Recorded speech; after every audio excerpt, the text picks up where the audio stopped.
Hey group, here we are again today, Tuesday, December 7th, 2010. And for all of these, I want to thank all of you who are serving our armed forces today and who have served in the past. For those of you who don't know or maybe too young, today is Pearl Harbor Day. 69 years ago, the Japanese bombed Pearl Harbor and killed many of our troops and sunk many ships. And if you ever have a chance to go over Hawaii and see the Arizona Memorial, it's pretty impressive. It doesn't sound like a whole lot. When you look at pictures on the internet and stuff, it doesn't look like a whole lot, but it is pretty impressive. And the words that they say in the plaques are very impressive, so I would definitely recommend that. Anyway, so thanks again to all the armed forces for taking care of us and making sure that I'm free to send this video out throughout the world. So thank you. Anyway, here we go.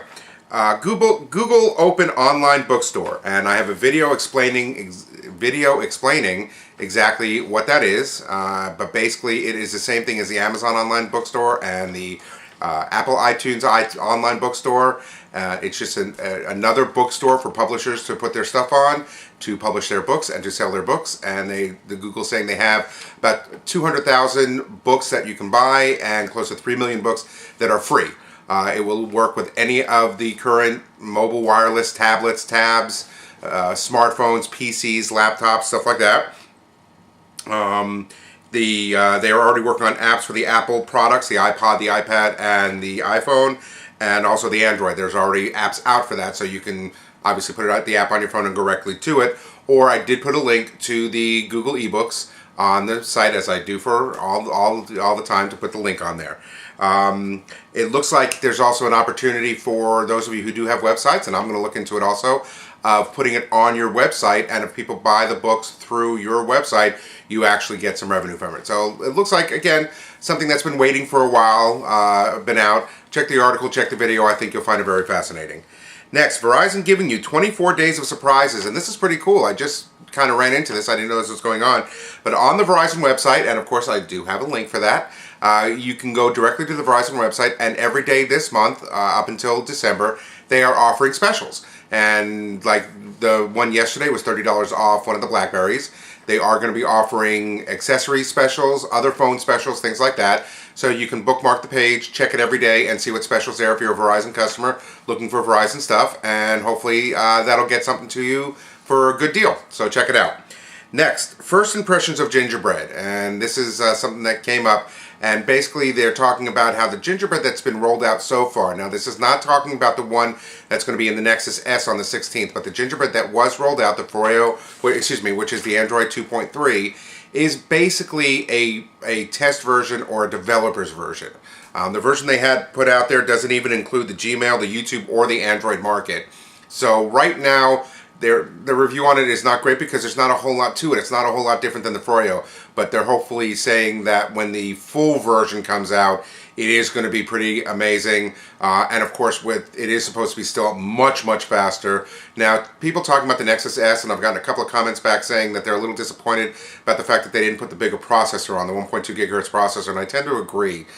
In my opinion, what they did is they wanted to get out before Christmas a 2.3 Gingerbread upgraded Android phone at the same price, the $199 price point that all the others are, and maybe sway everybody over to that. Because nobody knows when the Gingerbread updates are going to be for the other phones, but eventually when those do get the other phones, then it's going to be very similar to this. So again, Android just sending out phone after phone after phone after phone. You're going to have to try them out and play with them to see what you like.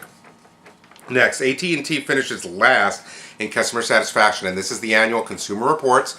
58,000 Consumer Reports, now this is important, Consumer Reports readers were surveyed. They don't put, because in Consumer Reports you actually have to buy the magazine or subscribe to it to get the reports, but hopefully I should have a version of this next month, which so I will update the actual report on this.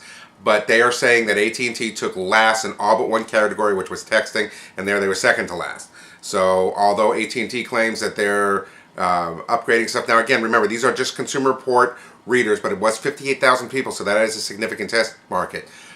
US Cellular actually came out #1 by a large margin. They had 84 points. Verizon was next with 74, Sprint 73, T-Mobile 69, and the AT&T 60. So if you're an AT&T customer and you read this and you're listening to me and you're saying, what the heck, you know what, don't necessarily, again, this is a survey. When the JD Power survey came out that I put out a couple of months ago, AT&T was right up there. So surveys are going to be surveys, but like I said, when I get a copy of it, I'll try to put it on there so you can check it out and see exactly what categories they rated and how well they did everything.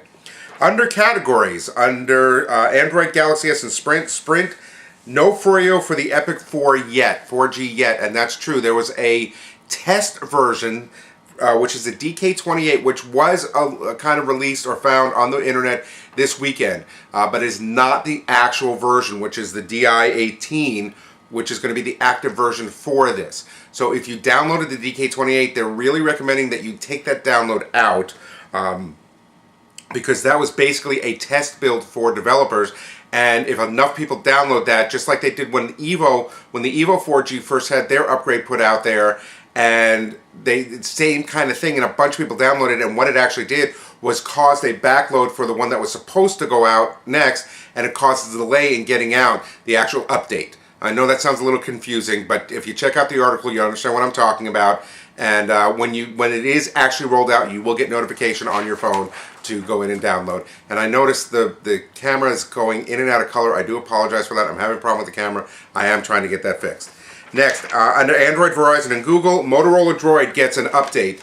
Now, this is just strictly for the Droid 1, not the Droid 2, not the Droid Pro. And what it does, it basically brings the software up to everything else. Now, it's not Gingerbread. Don't get your hopes up there. It's definitely not a Gingerbread update. But it does have some fixes. It does have some enhancements, including updated Twitter and Gmail. So, and I did, again, put a link for you to get the updates if you have a Droid. So go get that done. It's free, and it's an over-the-air upgrade that they'll do for you. Or if you didn't get the notification, you can go on the website and download it.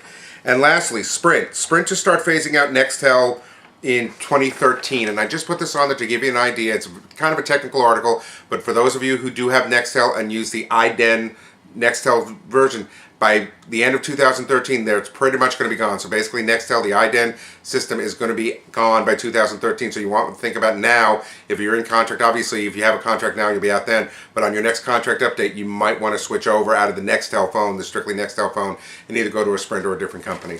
That's all I got for today. Sorry it was a little bit long, but a lot of information. I will talk to you tomorrow.